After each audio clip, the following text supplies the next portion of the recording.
me out. Okay. Oh goodness, y'all! First of Okay, all, let's do it again. Let's send it. I'm gonna send it to some people. y'all, I almost cried because I was blocked. I don't know what I did to Instagram again, but Mark Zuckerberg, like, what's your beef with me? Like, I'm not understanding whoever is over Instagram, Meta World, Facebook, whatever. I don't understand why y'all trying to stop me from spreading knowledge to my people. I'm not understanding, and I'm very, very, very upset. Um, I'm noticing that people are following my Brains by Tisu page. Let me go ahead and fix that real quick and let the people know that I am live on my account. Okay, So we got some people up in here. shout out to my girl Shauna for going live with me because Okay, we got Delay, Rainwater, yeah, it was a lot. All right. Shauna, Jordan. Okay. Shauna, you on mute.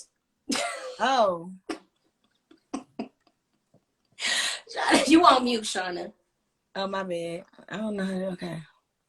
Just keep your comments a little down so I can introduce my topic. Okay. Anyway, hey guys, I'm back. So happy to be back. What's up? Shout out to my girl. Shauna, you can talk. Just don't be shouting out all the names. Just let me get to the gist of what's going on. Okay. I'm on this because my IG was blocked. I don't know why, but the topic for tonight is the great, and I don't even want to call it the great divide. We're going to call it the divide between African Americans and Africans.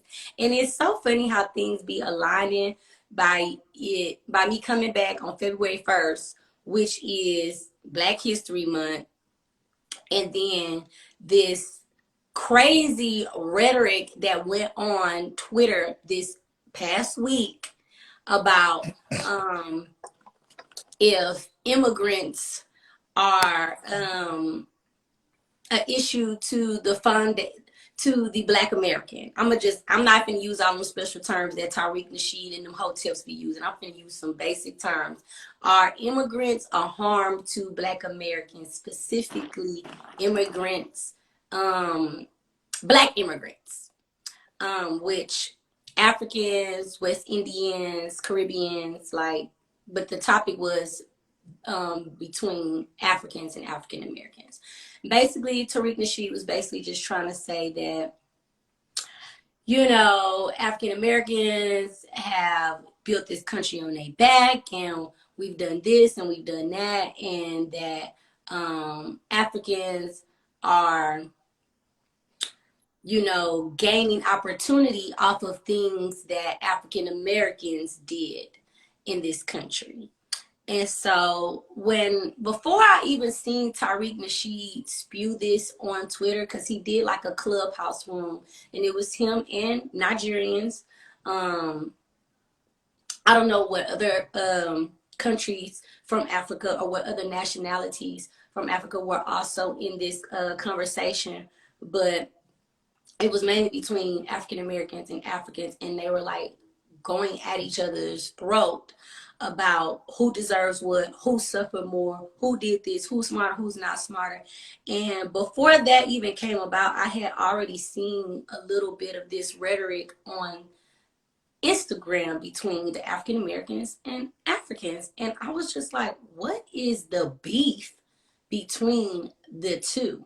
I don't understand it. I don't get it. I'm not trying to be on here all night. I'm giving myself 30 minutes because I started late. I started at 7:50, so I plan on stopping at about 8:20. I just want to keep this because I can get really deep into this. I have my notes. I did my due diligence with this topic because it's a very sensitive topic, but it's a topic that we don't talk about enough. And a lot of people don't even know about it or care about it. But it's something that I care about. It's something that I want to talk about because I just feel like as Black people, period, because Black is the skin color. Understand that. Black is your race. Understand that. You know what I'm saying? At the end of the day, the race is Black. What you identify as, whether that's Nigerian, Ghanaian, Senegalese, or you Dominican Republic, you Dominican, you Haitian, what you identify as actually goes under what your ethnicity is and what your nationality is. A lot of people don't even know the difference between race, nationality, and ethnicity. But I broke this thing down in topics so that I wouldn't be going off topic. And the first thing we're talking about is the history. All right, let's talk about the history. We all know that the transatlantic slave trade happened. They was coming from Europe, picking up slaves from Africa, and they was sending them from South America to the Caribbean to North America. And it made a triangle because once you leave North America, you go back to Europe and you start the shit all over again, right? That's the history of it. A lot of the slave trades happen in West Africa. West Africa um, includes countries like Senegal, countries like Nigeria. I want to say Ghana too. I could be wrong. If anybody in the room is into geography, please you can politely correct me.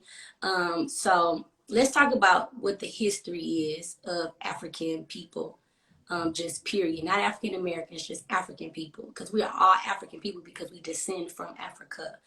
Now, mind you, most of us are several generations removed from Africa, which is why we have this disconnect with African people. But we're going to get into that. So the history, let's talk about what ethnicity is first. Let's break it down. Ethnicity is your cultural expression, what you identify as. It can include all three. It can include all three, your ethnicity, nationality, and race. It can include everything, right? Your nationality is the nation you are from. So ethnicity is like African, Spanish, German. Nationality is the actual nation you come from. So Nigeria, I'm Nigerian. Dominican Republic, I'm Dominican. I'm Haitian, I'm from Haiti.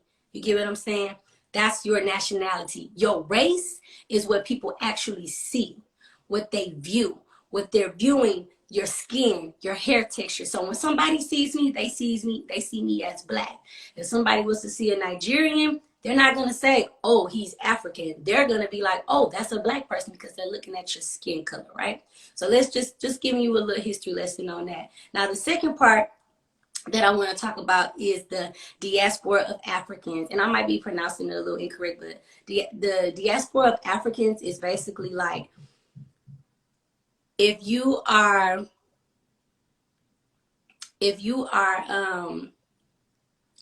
from African descent, the diaspora is basically how we were split amongst the world. So it is a diaspora between African people from those that were shipped to America. Diaspora, there we go. Help me out. Diaspora, you know how we are split amongst the world, but we all still come from one place, right? Now we're going to get a little bit into how European colonialism is why we have this destruction of who we are as a people.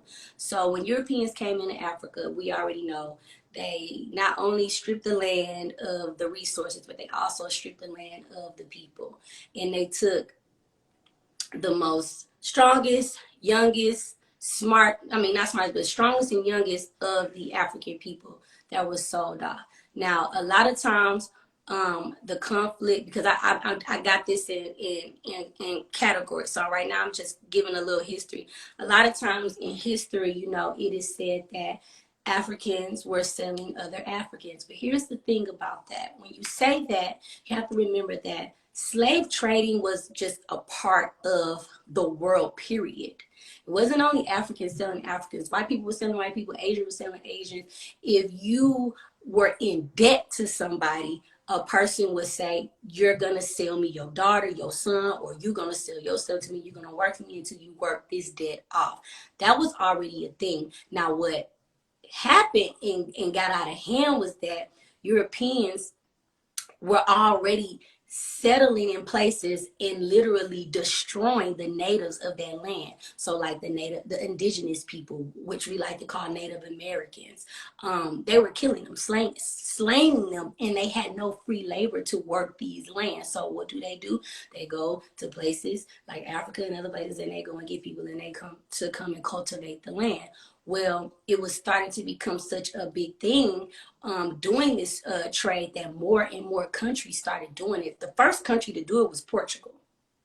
That was the first country to do it. After Portugal did it, then it was the French, then the British people started doing it, and then the Spaniards started doing it, and everybody started doing it because they like, oh, they got a new trend over there in Africa. They got the strongest, most tallest. These people can, these black people can endure the sun. They can endure long hours. They know the land that we've stolen. So yeah, we're gonna keep this thing going, and we're gonna keep it going for as long as we can. And they did. And the thing about it is that, like, you know, when you think about the transatlantic slave trade, you know, over 12.5 million Africans were took from Africa, which caused Africa to be in a state of turmoil, and they're still to this day trying to get back what they lost. And sad to say, they may never get it back. Same thing as African Americans, because we were stolen from the land and brought somewhere that we had no idea of, and we had all of these rules and regulations and laws written in to oppress us. It's taking us so long to try to give back what we lost, and we might just not ever get it. That's just the harsh reality of it. That's why we are called the true people of God, if you know. But anyway, so let's go ahead and get into it's history, yesterday, present, and future. Haiti as well. And Haiti was another place. But the thing with Haiti and the Civil War in America was that the Haitians were not going to stand for that shit. They did it for a while. But after that, Mr. Toussaint, look him up, Toussaint Louverture, was the leader of the rebellion and the war against the French to get their ass up out of Haiti. And they took over. It was a vicious, vicious battle. And them Africans was practicing. Them white folks thought they was out there in the backyard just playing and doing dance moves. And them motherfuckers was actually practicing battle and waiting to slaughter their ass. So don't ever think the black people don't know, because they know what the fuck to do. It's just that you can't fight a rebellion. You can't have a rebellion if you ain't got no resources. White folks had guns. These Spanish people had horses. They had all the resources. So we had to use what we had. But the people in Haiti, the people in Jamaica, they rebelled against and was like, no, we about to go toe to toe because enough is enough. Which in turn, white people in America shunned that history from black Americans, and they shunned it from the Africans in America because they didn't want the Africans in America to rebel. So they shunned it from them. But what a lot of people don't know is that when the abolition of slavery happened, you know, some of these African Americans got sent back to their homeland. It's a lot. It's a lot of layers to this. But let's get a little bit. Let me stay on topic. And when I say stay on topic, it's I gotta tell the history so you can understand the context of where the divide is and why the divide is the way that it is from my perception of what I've seen in the research that I've been looking at. So we talked about history, we talked about the past, the start of it. Now let's talk about yesterday. And yesterday is basically the past.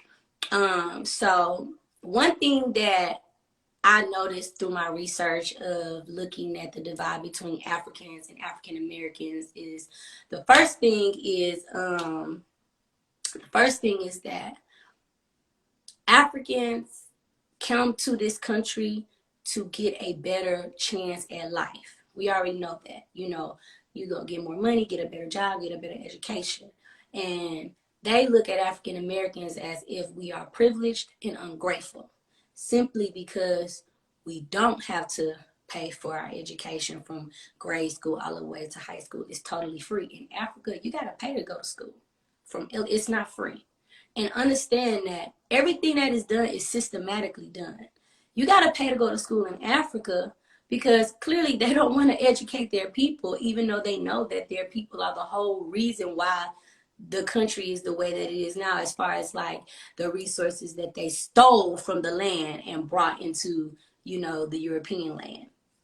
So you got to pay for your education. But in America, we don't have to pay for our education. However, we are still in a systematic system to where most blacks are in the most poorest and the most least equipped institutions to even teach their kids. You know what I'm saying? Does that make sense, right? So the clash is, it's not, and this is not all. This is just, a stigma that is on these different ethnicities and nationalities and cultures that we think of each other. So, and mind you, in doing my research, not only was I reading like articles and stuff, I was watching different podcasts and Africans and African Americans coming into a space and talking to each other. And I actually had someone that was gonna come on here that is first generation Nigerian. Her mother is African American, and we were gonna speak on the topic together. She's actually married to a Nigerian man as well, but she got sick. So that's why I'm like, I had to kind of like give both perspectives, right? So education is looked at as a privilege because in Africa, you have to pay for it. In America, except college is free, right? The media has gave us a very warped perception of Africa, and the media has gave Africa a very warped perception of African Americans. In Africa, African Americans are looked at as savages. We're looked at as thugs. They probably only, they looking at boys in the hood and things of that manner, not seeing us put in a bright light. And that's not within today. I'm talking about in the past. And even now, back in the day, when we thought of Africa as Black Americans, we thinking they poor, they live in tents, they malnutrition, they can't eat. You know what I'm saying? Like all of those images were forced on us purposely so that we could stay divided. Because if you divide, you can conquer. So that's the whole narrative, is always to divide the skin folk, period. Just like in Black America, light versus dark. The upper bourgeoisie Black people versus the farmers. It's always going to be catered to a divide. So with that divide, parents have instilled certain ideologies in their kids' heads, saying like, oh, when you go to America, watch out for them. They're lazy, they're thugs, they steal, they rob. Like, we are not like them. We're different from them. So for Africans, it is more easier for them to assimilate with the white characteristic or painted picture, because nobody wants to be looked as a Black American who is looked less than a dog.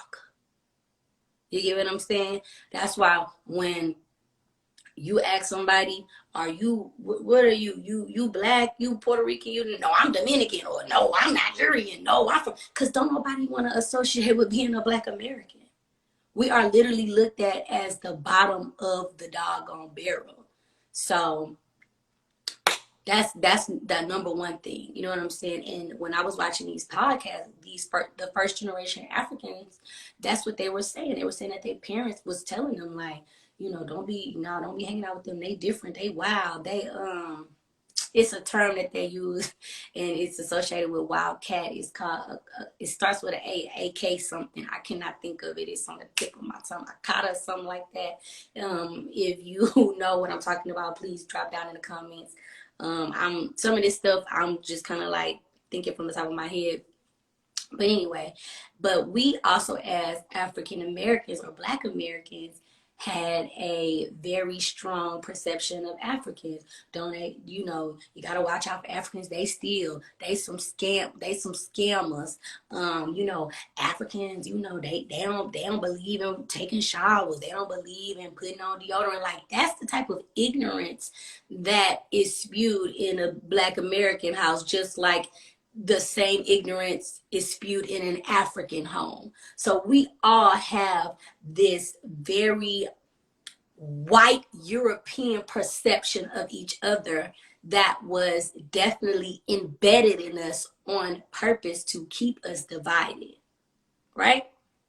So another issue is, like, you know,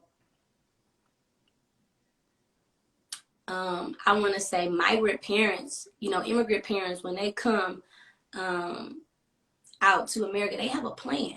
You know what I'm saying? Like, they're coming out here because it's the land of milk and honey. It's the American dream to be out here. And when they come out here and they work hard, there are a certain amount of African Americans who look at immigrants and they're like, you stealing my job, y'all taking my resources, I can't get this, I can't do that because you out here. And then Africans are thinking, you been out here, why you been playing around with your opportunity?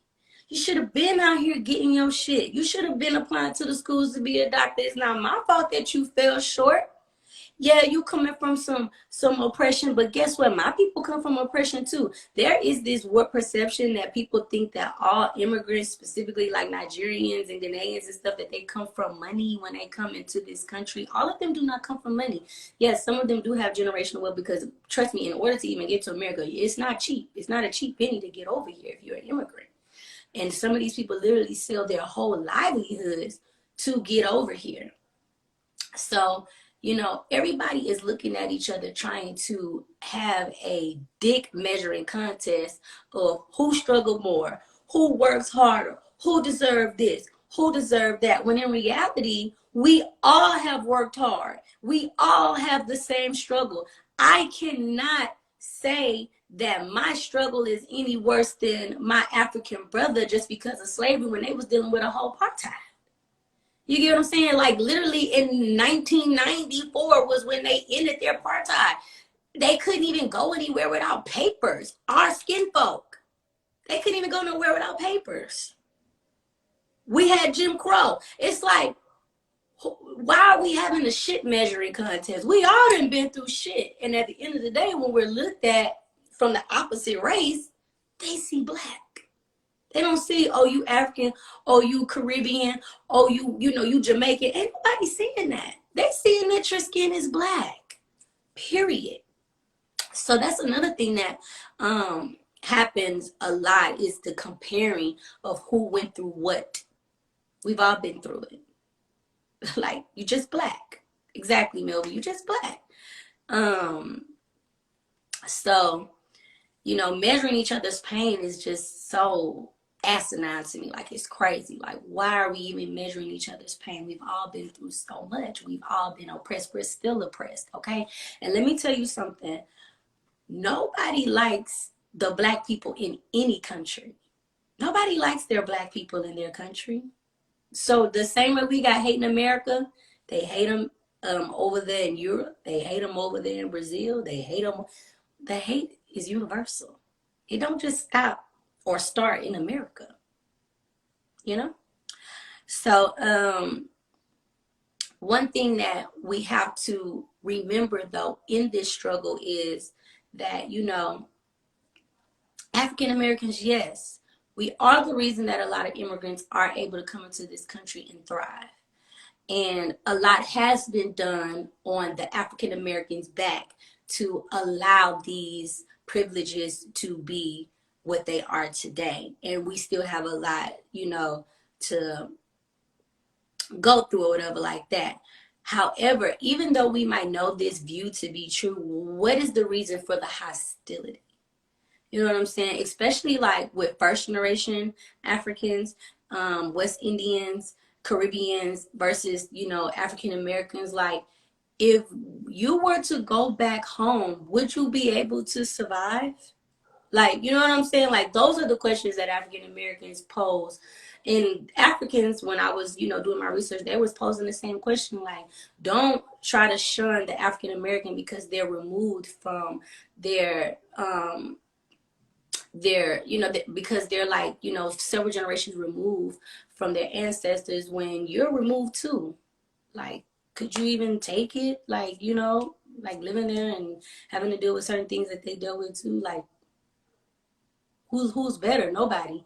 So both parties have a very have an arrogance about themselves. Like, Africans think, they may be more educated and more smarter and may look down upon African Americans, and then African Americans are looking at Africans like, we better than y'all.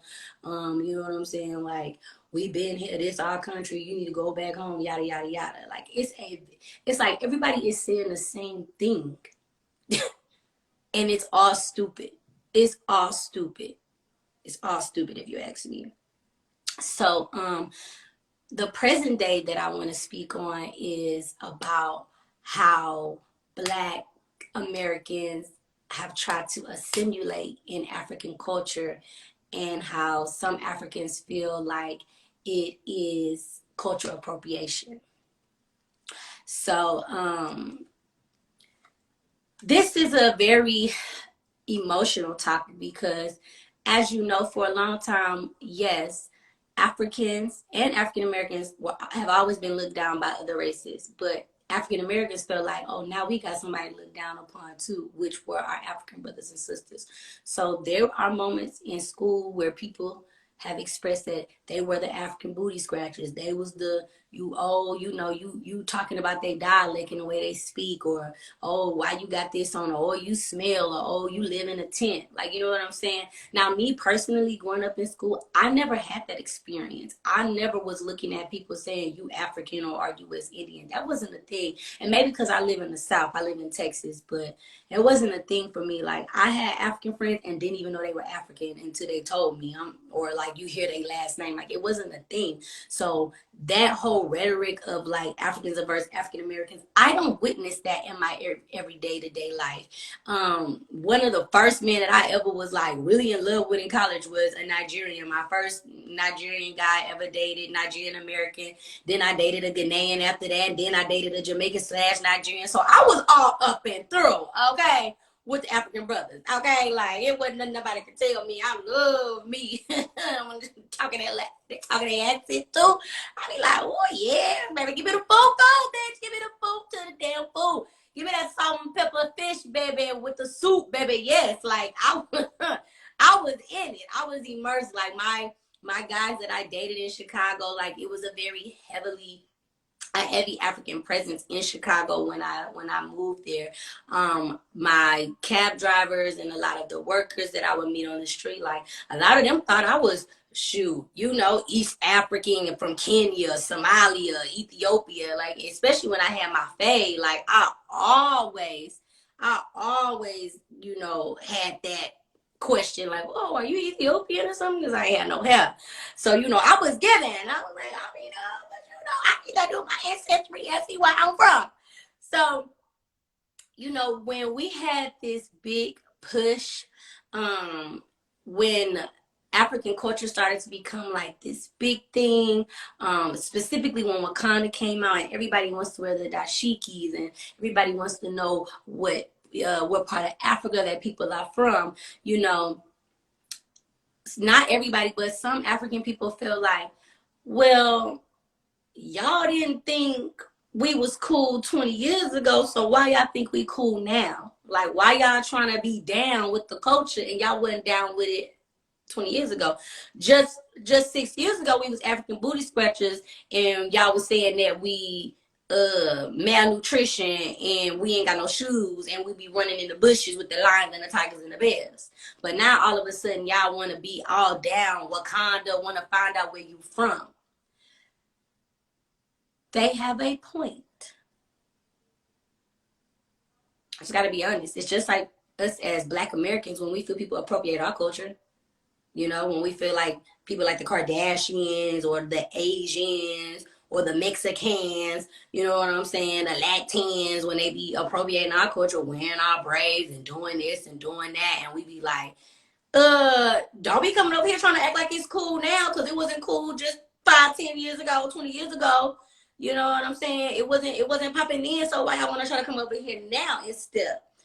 And what happens is people want to preserve their culture. So I understand from the first generation African or immigrant about preserving your culture. But you cannot preserve your culture and also take from Black American culture and vice versa. If we're going to preserve the culture, then preserve it all the way. We can't be picking and choosing what parts of each other's culture that we want to actually assimilate in. We either going to share it all or we going to hide it all. And it's not going to ever be hidden. We have to share it. So, yes, preserve it, but also both parties don't appropriate and try to act like this is a fad or this is a fetish or this is just a cool thing to do. Like, if you want to learn about it, genuinely learn about it. Like, don't go about it as if it's just a fad or a fetish to want to be foreign or want to be from somewhere. And that's from both sides. You know, that's the outlook that I got from both parties regarding, you know, preserving the culture and feeling like, you know, when this came out, everybody want to be down with their dashikis and little, you know, for so long, Black Americans, we have had to figure out who we are on our own. You know what I'm saying? Like, our culture was stripped away. Like, yes, Melvin, I agree. Our culture was stripped away from us. Technically, it is our culture. We just was stolen from our land and wasn't able to participate or learn it. So instead of being upset or trying to shun us because we want to learn about it or because we want to be a part of it, educate us on what it is and vice versa.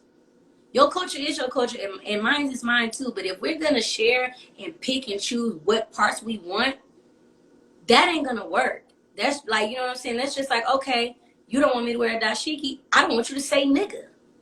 It's a Black culture thing. You know what I'm saying? So we got to learn how to not oppress each other in a sense when it comes to that. Because that's another big deal. You know what I'm saying? Another big issue. So another thing that I want to tap on is in the Twitter rant that Tariq Nasheed did. And if you don't know who Tariq Nasheed is the filmmaker and creator of Hidden Colors. Hidden Colors is like a 6-7 part series documentary breaking down the African American enslaved experience. It goes from slavery to white supremacy to the emasculation of the Black man and the split of the Black family. Like, he got all these different things. And you know, I really like Tariq Nasheed and some of the things that he said. I like Hidden Colors. It was just very informative. So to hear him go on Twitter and do this rant and basically say that, you know, Africans are benefiting from our labor and what we've done. They're coming out here taking all of our jobs. You know, they're not helping us. They're not trying to be down with the movement. Like, they want to say, you know, just different little snarly things, whatever like that. And the fact of the matter remains that just because my people came and did the work, they did the work so that others can come and enjoy the labor that we already laid. You get what I'm saying? Like, it shouldn't be no, you can't have it, but I can. Are we not still all Black at the end of the day? So I gotta hold you back because you're not from my specific nationality or culture. You get, like, that makes no sense. Melvin said, like, in Chinatown, you would think it's only Chinese people, but in reality, in Asian cultures, use Chinatown. We need an African town for all Black people culture. Exactly. And we've been divided and conditioned to look at each other as we are different, that we can't even assimilate and have something like that because everybody would be arguing about, well, no, this is mine and this is mine and we are not the same and I don't agree with this and I don't agree with that. Cut it out. So the next thing that I want to talk about is, like, you know, when Blacks are going out and getting their DNA and their ancestry, and, you know, they're trying to connect and, you know, identify with their ancestry. And sometimes it has been said from, you know, certain people of African descent that are first generation or immigrants, like, you're too far removed. So no, you can't practice that, or no, you can't say that, or no, you're not a part of that. And I get what they're saying, but still allow people to find who they are. There's nothing wrong with that. And it's very reminiscent of, just like, you know, if a white person was to say, oh, my great great grandfather was black, what's up, my nigga? I get that. You know what I'm saying? But that's on the extreme level. At the end of the day, the facts do. So for us, now that we are educated and we have realized, oh, Africa is not just this poor country where people are killing and fighting each other. Africa is not this poor land where people live in tents and huts. Africa is beautiful. It's black excellence. It's rich. It's culture. We want to learn and we want to be a part of it. And it's not fair to shun us when we openly allow not only African, West Indian, Caribbean, but everybody to experience the black culture, the black American culture. You know what I'm saying? Like, black American culture is open for everybody to experience. But when it comes to us wanting to experience somebody else, we're shunned and told, no, this is not for you. This is ours. That ain't right. That ain't right. So, another thing that I was noticing while doing my research is, like, you know, Africans, the first generation Africans and the immigrants definitely said that they do have an arrogance about themselves. And the arrogance is because they're just a proud people. They're proud of who they are. They proud of where they come from. You know, they can look back 4, 5, 6 generations and see pictures of their great great grandfather who was a chief, or who was, you know what I'm saying, the governor, or who was a war hero. Versus us, we only have so far we can go back because we didn't even have the privilege to know who we were. Everything was made up as we were going. So when you become so far removed from a continent that you know you descend from, but your life was here, there is going to be a disconnect. But in the same token, now that you know you can find out, it's almost like, oh wow, like a whole new experience. And it's totally nothing wrong with that, you know? So, like with Tariq Nasheed and saying the whole, like, you know, Africans are taking our jobs and stuff like that, like, I don't agree with that, because we all got the same 24 hours. You know what I'm saying? You can get up and take your ass to school and do what you need to do. But the difference between Africans and African Americans is that Africans know that they're coming to this country to advance, and most of the time it is for education. African Americans, we are, I don't want to say coddled. I don't want to say that, but we are, it's a normalcy for us. So it ain't a big deal. Yeah, we can go to school, whatever. Like, you know what I'm saying? Because it's not a normalcy out there for them when they come out here, like, this is it. Like, this is how I'm going to make my American dream. Coming for us, we've been here. It ain't no American dream. Like, it ain't going to be no better than, might be a little better than where you come from, but it's still shitty out here, too. And I think neither side knows that about each other. And that's where the ignorance lies. Like, we have to learn about each other so we can understand each other's trauma and also help each other heal, and not use our own personal trauma to spew this ugly rhetoric that has been spewed online for a couple of years. Like, the debates between the African Americans and the Africans, it can be very, very ugly. Very, very ugly. My boy Melvin said, and black people say the job thing, but it's the jobs that we think we too good for. Exactly. Just because they willing to work, we can't say they taking the job that was already there. We just didn't want it. Exactly. It's the same thing what black people say about Hispanics and in the immigrants, period. Yeah, you here, but you ain't doing the work. So how you gonna be mad at somebody else for coming in and doing what you didn't do? You gotta do your due diligence, period. So with that being said, let's go into the future and how we can, you know, go past this divide that we have with each other. Because a lot of it is past hurt. You know what I'm saying? A lot of the anger and the hostility that we feel is from being, being teased in school. Oh, African booty scratcher. Oh, you stay. Africans feeling like they have to suppress their culture and their nationality and their ethnicity so that they can assimilate and not be looked as an outcast. Because when you're an immigrant, you're not fitting in with it's already bad enough that you don't fit in with the whites, but damn, you can't fit in with the people that look like you either. So now that we have these conversations going on, we got to learn how to switch the narrative and teach our kids to know that we are brother and sister. We are not any different from each other. My DNA, my bloodline might be washed a little bit with a little European or a little bit of that, but at the same time, we are still the same. I still descend from the motherland, and no person struggle is going to outweigh the other.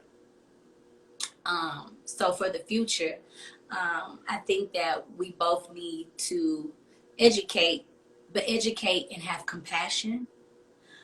We like to shun and point our fingers at people and tell them, you shouldn't, this is the thing, you need to learn. Like, little do y'all know, like, a lot of, like, from my research I was doing, there's a lot of Africans that don't know anything about the Atlantic trade, the slave trade. There's a lot of them that don't know. It's not in their history. It's not something that they're taught. They don't even know about. They're not even really taught about the slavery in their own countries because they are all owned by British colonies or French colonies or Dutch colonies. Like, they are going to be given the history that the white man wants them to perceive, because remember, they're still Christian. So in Christianity, slavery and dehumanizing somebody, that's a sin. So what do? They're going to whitewash it up a little bit and give you a whole different narrative of what happened. So, exactly, Melvin, they barely teach us. They barely teach us about the slave trade and how everything went down. So for our African brothers and sisters, they don't even have a idea unless they come here and they go to college and they learn about it like through that, or just learn about it on their own.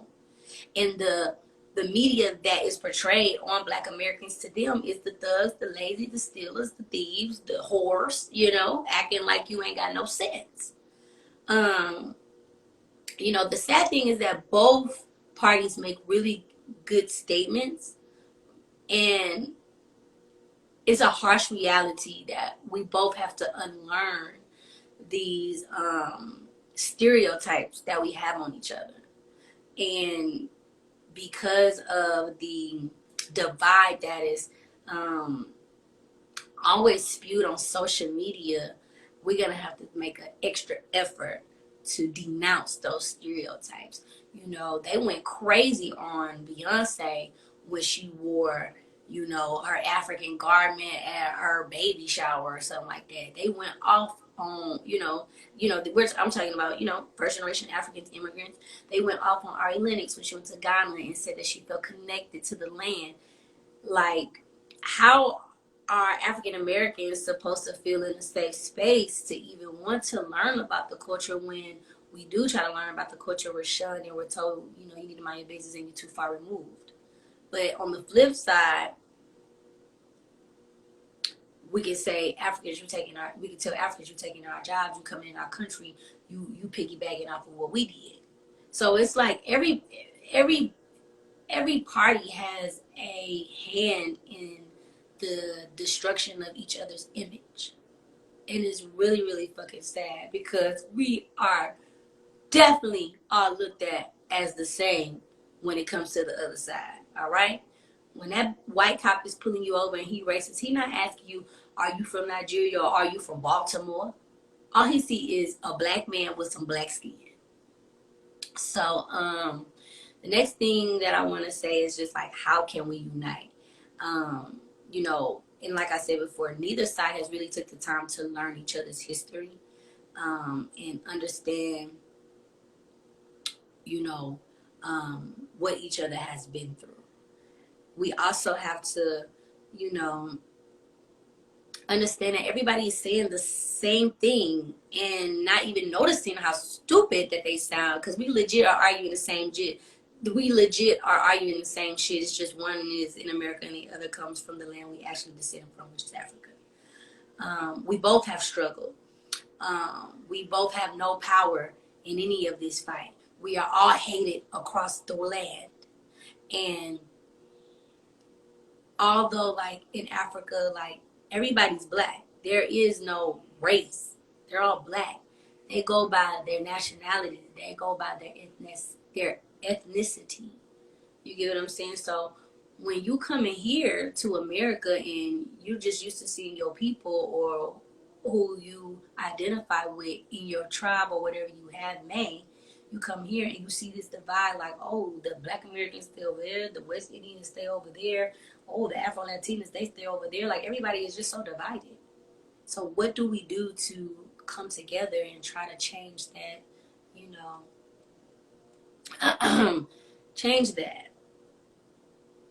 I don't know. It's a lot. But the common denominator that we all need to understand is that Europeans, white people, have put this in our heads, and we ain't doing nothing but making them laugh at us because we cannot seem to unite on any front. Africans feel like African American problems are African American problems and it ain't got nothing to do with them. And African Americans feel like African problems are African problems and it ain't got nothing to do with them. When in reality, it has something to do with all of us. Because if one skin folk is being mistreated, all skin folk will be mistreated. And I know they got the saying all skin folk ain't kin folk, but we need to go ahead and denounce that bullshit and make it a mandatory thing that skin folk are kin folk, no matter where you come from. I don't know if it was from Farrakhan or Malcolm X, was one of them. I feel like it was Farrakhan, but he made a statement saying that until the African brother, the West Indian brother, the Caribbean brother, the Afro-Latina brother, and the Black American brother come all together and unite, we will forever be oppressed. And we will never be able to rise to the occasion because we already have so much division within us. How could we ever unify to fight the division surrounding us? How could we ever? How could we ever? You know what I'm saying? Like, we gotta all come together. We ain't gonna never rise to the occasion until we all come together. And so it makes, you know, like I said, I've never experienced that divide between Africans and African Americans. I have friends that are African.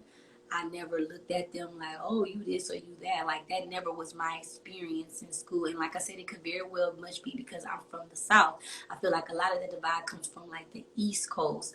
Like, you know what I'm saying? Like New York and maybe like, you know, Baltimore. I don't know, places like over there. Because down South, what? I never knew that shit even existed to that level until I get on social media and I see stupid ass fucking conversations about who better and who not, and who this and who not, who more educated, who this.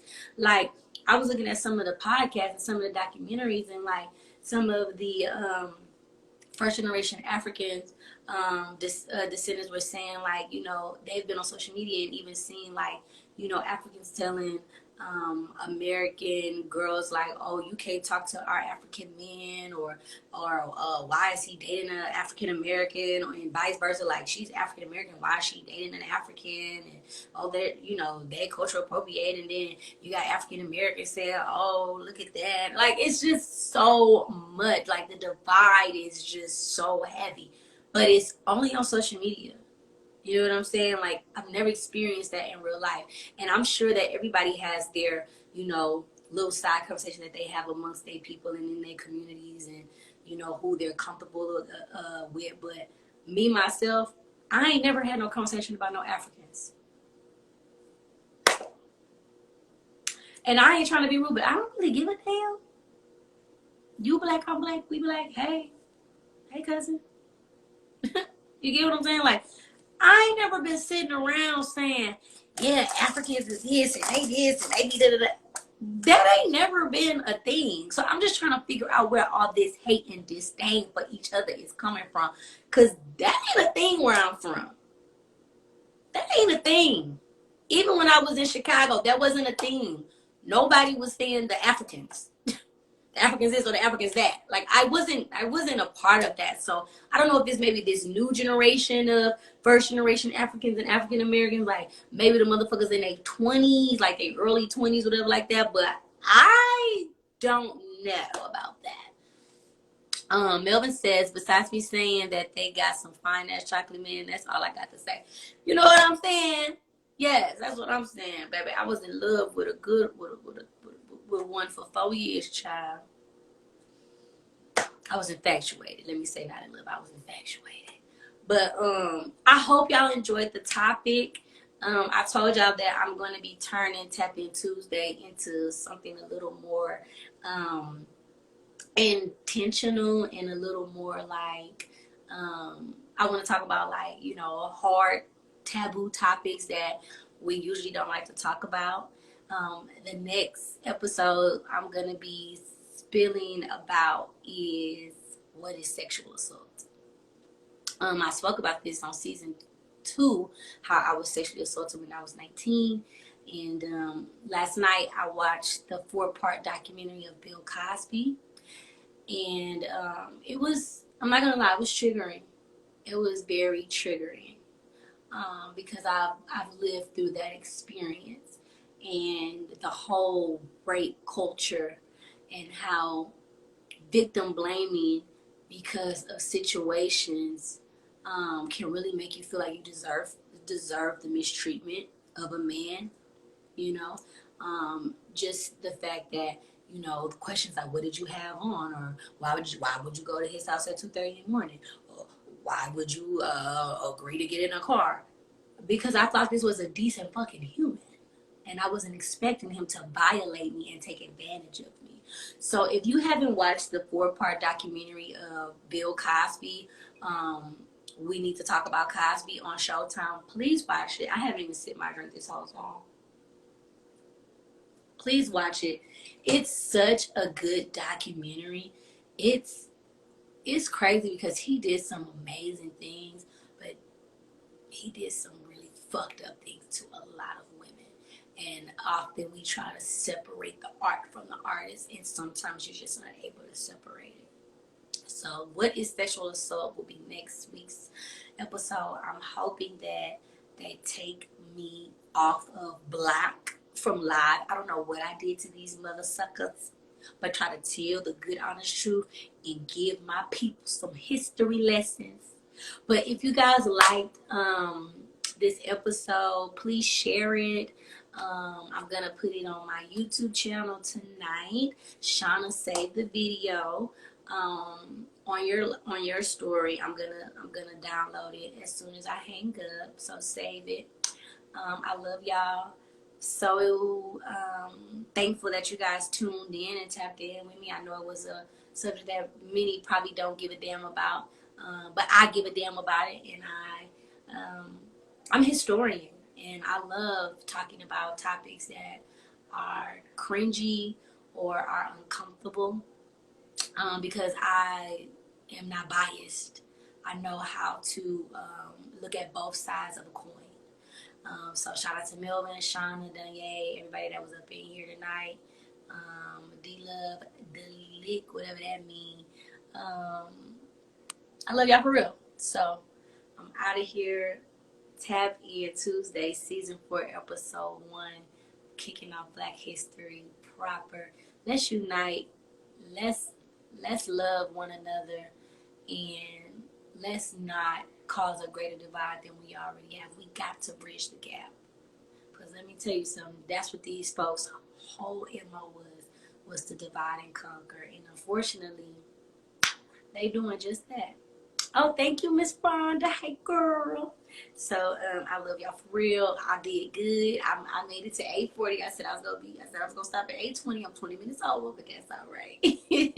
See y'all next Tuesday. Peace out. Bridge the gap, man. We gotta bridge the gap. Oh, all right. Bye, y'all.